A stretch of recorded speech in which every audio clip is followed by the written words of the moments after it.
Bien dans son job. Voilà, le thème qu'on évoque aujourd'hui, il tombe bien. Comment être bien dans son job? Il ne faut peut-être pas être trop perfectionniste. Il faut être sérieux, mais peut-être pas trop perfectionniste.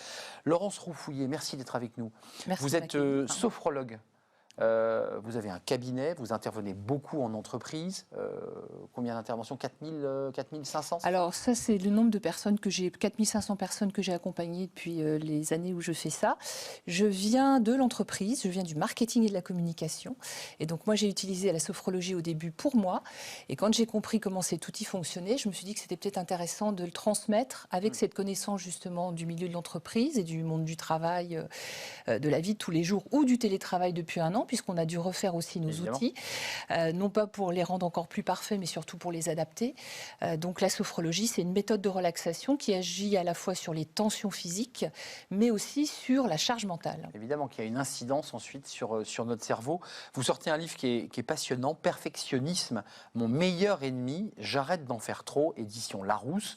C'est le fruit de votre expérience, c'est 8 étapes, 7 étapes, puis une 8e, parce qu'après c'est les portes qui s'ouvrent vers la liberté, vers votre libération. Il y a plein de choses passionnantes, ce sont des exemples concrets, à la fois pratiques, avec des noms. Alors, vous avez évidemment emprunté. Bien sûr, c'est des personnages, j'ai créé 6 personnages. Voilà, Paul, Astrid, Voilà, et quelques des autres. profils et qui correspondent à des tempéraments et dans lesquels certains sans doute se retrouveront. Page 98. Oui. La détestation de l'échec. Là, on rentre dans une partie qui est très intéressante parce que parfois, quand on s'ausculte et qu'on se dit « je suis trop perfectionniste », on essaie d'y trouver des éléments très corporate à l'entreprise. Non, vous allez à l'essentiel. Vous dites que tout ça, toutes ces difficultés viennent de son rapport à l'autre, à son père, à sa mère. C'est quoi le portrait robot du perfectionniste? C'est quelqu'un qui court après quoi? Il court après quelque chose qu'il n'atteindra jamais, puisqu'il y a un niveau de résultat ou un niveau de satisfaction qui va être de l'ordre de l'exigence ou de l'excellence, et il va en fait tout le temps repousser un peu cette limite. C'est-à-dire à partir du moment où il obtient quelque chose, il va pousser un peu plus loin pour avoir en fait plus de stimulation aussi, plus de reconnaissance, puisque le vrai moteur, la motivation du perfectionniste, c'est ce besoin de reconnaissance qui doit être comblé. Insatiable. Voilà, on pense souvent que le perfectionniste est quelqu'un de fort. En fait, non, c'est souvent quelqu'un qui manque de confiance en lui et qui va compenser ce manque de confiance par une réassurance permanente auprès des autres. Alors avec des résultats tangibles, concrets, vous parliez de l'échec. Alors le résultat, ça peut être un résultat commercial, ça peut être un contrat signé, ça peut être une négociation difficile. Ça, c'est très concret, c'est très tangible. Donc il va pouvoir exhiber ce trophée, ce palmarès ou ce résultat. S'il ne l'a pas, ça va être une grande frustration. Donc il y a beaucoup d'émotions qui traversent le perfectionniste. Qui sont voilà, c'est enfermées. à la fois la peur, les peurs, il y a beaucoup de peur, et il y a aussi de la colère parce qu'il y a de la frustration. Parce que pas reconnu. Non, voilà, dans cette non-réalisation totale, mais qui est souvent idéalisée. On va parler de votre parcours, enfin du parcours que vous proposez, parce que l'idée c'est que c'est pas qu'un simple diagnostic, ce sont des étapes. Vous prenez par la main le lecteur pour lui dire tu vas voir, c'est possible, on peut s'en sortir. C'est une évolution, et je dis toujours à mes lecteurs dans tous mes livres, ce que vous ressentez, c'est normal. Voilà, ça c'est important de se dire, de ne pas se culpabiliser. Oui, c'est normal, tout le monde fonctionne comme ça. On a tous à des moments de notre vie fonctionné comme ça. À l'école, quand on a des bonnes notes, c'est d'abord pour nos parents.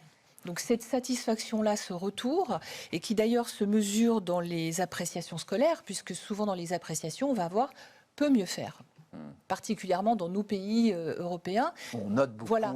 Dans les pays anglo-saxons, on va souvent valoriser ce que l'enfant a déjà transposé. Mais oui, bien sûr. Alors que nous, ça va être toujours peut mieux faire. Donc cette course, elle est d'abord au départ pour le bulletin scolaire. Et ça va se transposer tout au long de notre vie ou de notre carrière professionnelle par d'autres résultats et d'autres compliments qu'on va aller chercher. Le rapport au père, le rapport à la mère, c'est très intéressant. Cyrulnik et puis Kefelec, je trouve ça incroyable. Yann Kefelec, dont le père était écrivain. Tout à fait. Quand il n'y a jamais. Jamais. Il a le prix Goncourt et son père lui tourne la tête. Il dit oui, bon. Bon, voilà, c'est bien, sans plus. Terrible. Je donne aussi l'exemple d'une de mes clientes qui est chercheuse dans un grand organisme national de recherche et qui, quand elle était enfant et quand elle avait des bonnes notes, sa grand-mère lui disait tu n'as fait que ton devoir et encore bien petitement. Donc on voit la course dans laquelle ça peut emmener, puisque quand on est chercheur, finalement, on va toujours aller en quête bah oui. et oui, de quelque chose Ça qui s'arrête ne sera jamais terminé. C'est relativement épuisant pour soi et pour les autres. Dans l'entreprise, vous qui venez de l'entreprise, vous qui accueillez des cadres, des managers qui viennent finalement suivre une forme de thérapie, c'est quel profil sociologique le perfectionniste? Il est empathique, il vit dans le groupe ou il s'isole un peu? Alors, le perfectionniste ne va pas toujours avec ce qu'on appelle l'intelligence collective, parce qu'il est relativement centré sur lui, parce qu'il est fixé, alors oui, sur l'objectif, mais dans cet objectif, il va voir sa part, allez, on va dire, de revalorisation narcissique, c'est-à-dire vraiment le côté satisfaction intense qu'il va pouvoir ressentir. À ce moment-là, les autres peuvent être des gêneurs, parce qu'ils ne font jamais aussi bien que lui. Donc, dans un groupe, c'est pas forcément un très bon manager. Il n'est pas forcément toujours très à l'écoute. Il se met un peu sur lui-même, quoi. Voilà, il partage difficilement. Et puis, il est angoissé. Donc, souvent, il vérifie. Il est beaucoup dans la vigilance. Il ne délègue pas facilement parce qu'il ne fait pas forcément confiance. Oui, c'est un portrait qui est assez terrible, mais en fait, c'est très exigeant pour soi-même. C'est un peu difficile pour les autres. Et c'est souvent les autres qui vous le disent. Alors, qui vont le dire souvent gentiment par des remarques autour de le détail, la maniaquerie, le manque de confiance, le manque d'écoute dans les équipes. Voilà, ça c'est un peu difficile parce qu'on sait aujourd'hui que des équipes vont très bien fonctionner.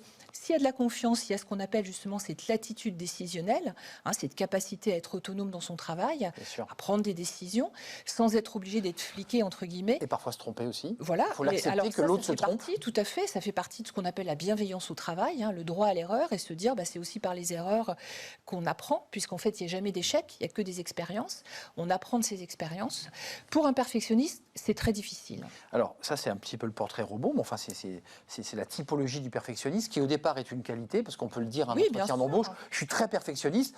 Poussé à l'extrême, c'est... Alors, les recruteurs me disent souvent, et les gens qui leur disent qu'ils sont perfectionnistes... Ils hésitent. Voilà, ils hésitent, parce qu'ils savent très bien qu'il y a une perte de temps, parfois dans les détails, ou dans le non-partage avec les autres. Donc, ça ne va pas forcément... Et ils ne cherchent pas ça en ce moment, les recruteurs. Non, ils veulent des gens efficaces et performants. Sans dévoiler cette étape, le premier conseil, la première marche, quand la personne vous dit « j'en souffre », vous dites « ils sont fatigués, épuisés mentalement ». Mentalement aussi, oui. Elles veulent se libérer, ils veulent se libérer. C'est plus les femmes, c'est plus les hommes. Il y a plus de femmes, j'ai l'impression, perfectionnistes. Alors, peut-être, je ne veux pas faire de discrimination. Peut-être que oui, les femmes ont tendance... Alors pourquoi? Parce qu'aussi, elles ont plusieurs domaines de vie dans lesquels elles sont très investies. Et encore aujourd'hui, il y a des données de l'INSEE. Moi, je travaille beaucoup avec des réseaux féminins. Le temps de travail domestique des femmes reste très important. Donc, elles s'investissent avec le même engagement, la même force physique et mentale, émotionnelle, dans tous ces domaines de vie. Donc, c'est peut-être pour ça aussi qu'elles sont davantage concernées.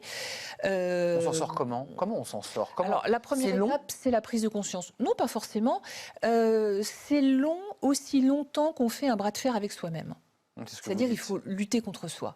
À partir du moment où on se dit non, je veux lâcher ça, ça devient possible. C'est ça. Mais il y a des moments où il y a des écueils, c'est-à-dire ça va être difficile, c'est vraiment une souffrance. Comment s'allier avec son juge intérieur, c'est ça? C'est ça. Par exemple, le juge intérieur, alors ça c'est un très bon exemple. C'est la petite voix intérieure. C'est ça.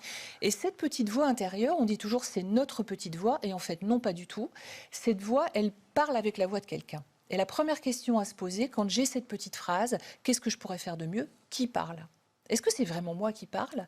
Ou est-ce que cette voix, alors elle parle avec ma voix, bien sûr, est-ce que c'est schizophrène, est-ce qu'elle n'a pas été imprégnée de ma culture? Voilà, c'est ça, de mon éducation, de mon milieu social, même des entreprises dans lesquelles j'ai pu être formée, les premiers jobs que j'ai pu avoir, avec un patron un peu emblématique.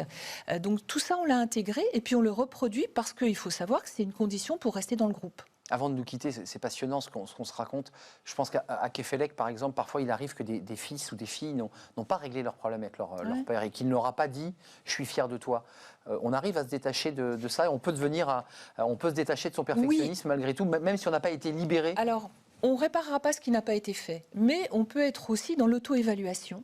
Ça, c'est important, d'arriver quelque part à se noter soi-même, à obtenir de l'autosatisfaction de ce qu'on arrive à réaliser. Quand j'ai terminé ce livre, alors vous m'en dites beaucoup de bien, j'en suis contente, mais moi-même j'en étais très contente, alors c'est peut-être ça tombe bien.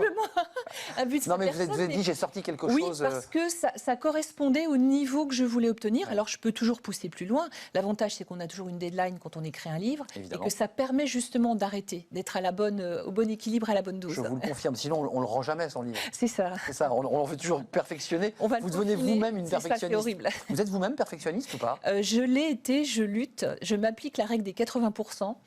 En toute chose, j'essaie d'obtenir 80% du résultat.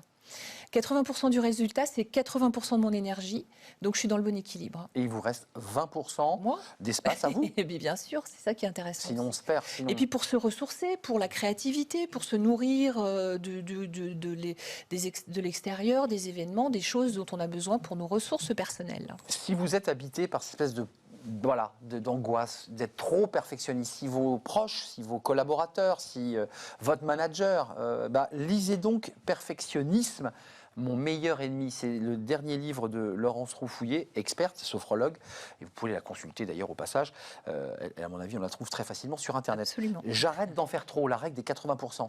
Ça, je note précieusement cette règle. Édition Larousse, je n'oublie pas l'éditeur. Merci d'être venu sur notre plateau, c'était un vrai plaisir Avec joie. de faire votre connaissance.